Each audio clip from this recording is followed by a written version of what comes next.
Alright everybody, working today on a 2020 Honda Odyssey EX-L resin nav. Not sure that matters for this purpose, but what brings me here today is an 18-wheeler kicked up a rock, broke my driver's side fog light.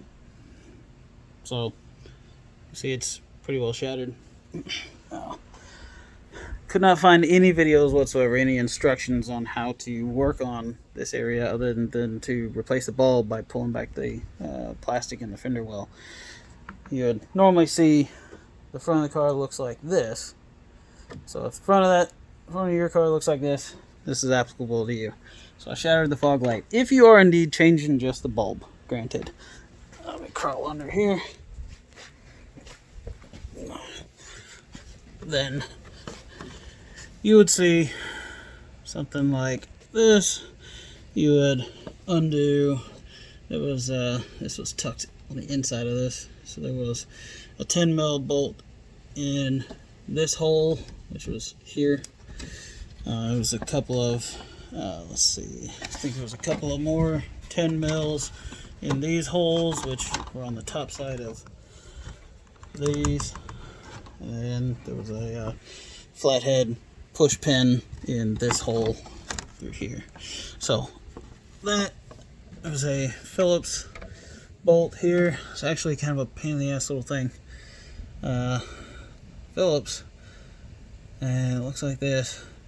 That sucker is in there tight. So I use my impact gun with Phillips tip, but be gentle.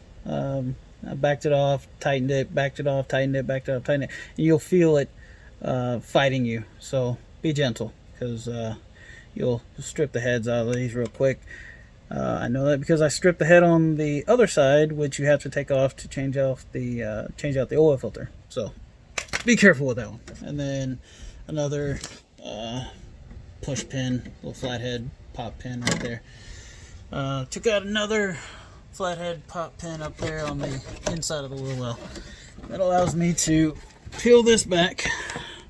So now you can see up in here, and right inside there is your fog light. So now I'm right at the edge of the vehicle here. As you can see from on the side of the bumper, it's not very far in. So there is your fog light. Here's the pigtail that would go in there.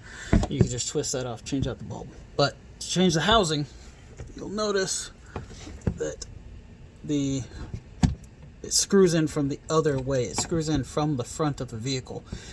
So my initial thought was get this housing off, and there was a couple of 10 mil bolts down here that the fog light and turn signal, you can see, are in a housing together. They move together. So there's a couple of 10 mil bolts down below. There's one hole, there's the other one. But there's also some Phillips screws. Looks like this. About yay long. Those, it's super hard to see up in there. So I'm going to show you from the outside.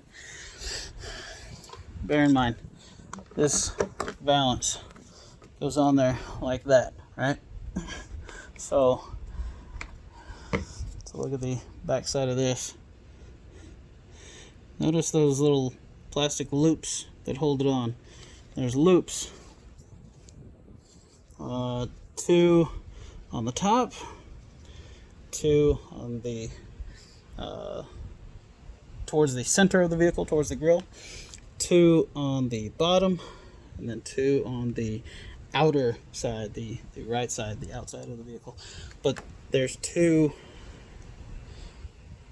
those two Phillips screw in right there. You ain't getting this valance off until you take these Phillips off, which you have to take out the wheel well piece, peel it back, stick your Phillips head in there.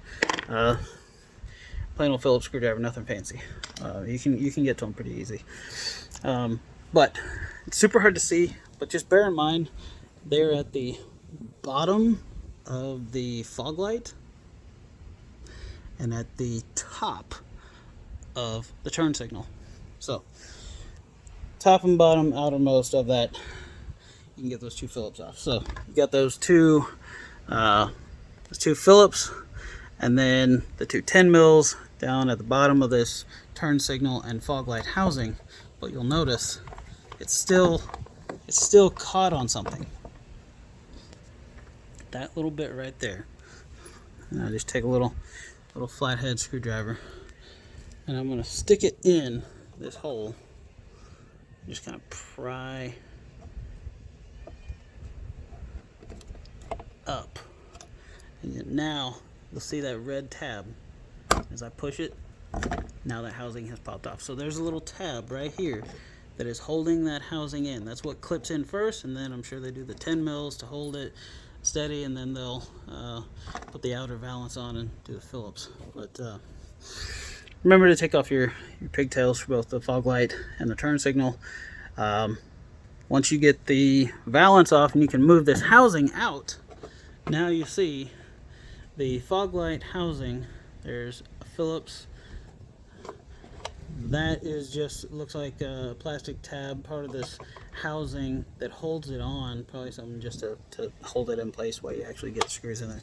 So there's one tab that pokes through the hole. Phillips, Phillips, Phillips. And your fog light assembly comes out.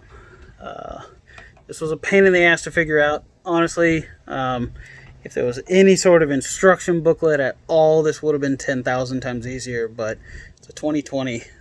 It's still 2020 now, so it's a brand new vehicle. I couldn't find anything other than replacing the bulb. Like I said, if you just want to replace the bulb, peel back that part of the wheel well. You can get to the bulb. It twists out counterclockwise, and there you go. Just grease the socket gasket of the new bulb and don't touch it.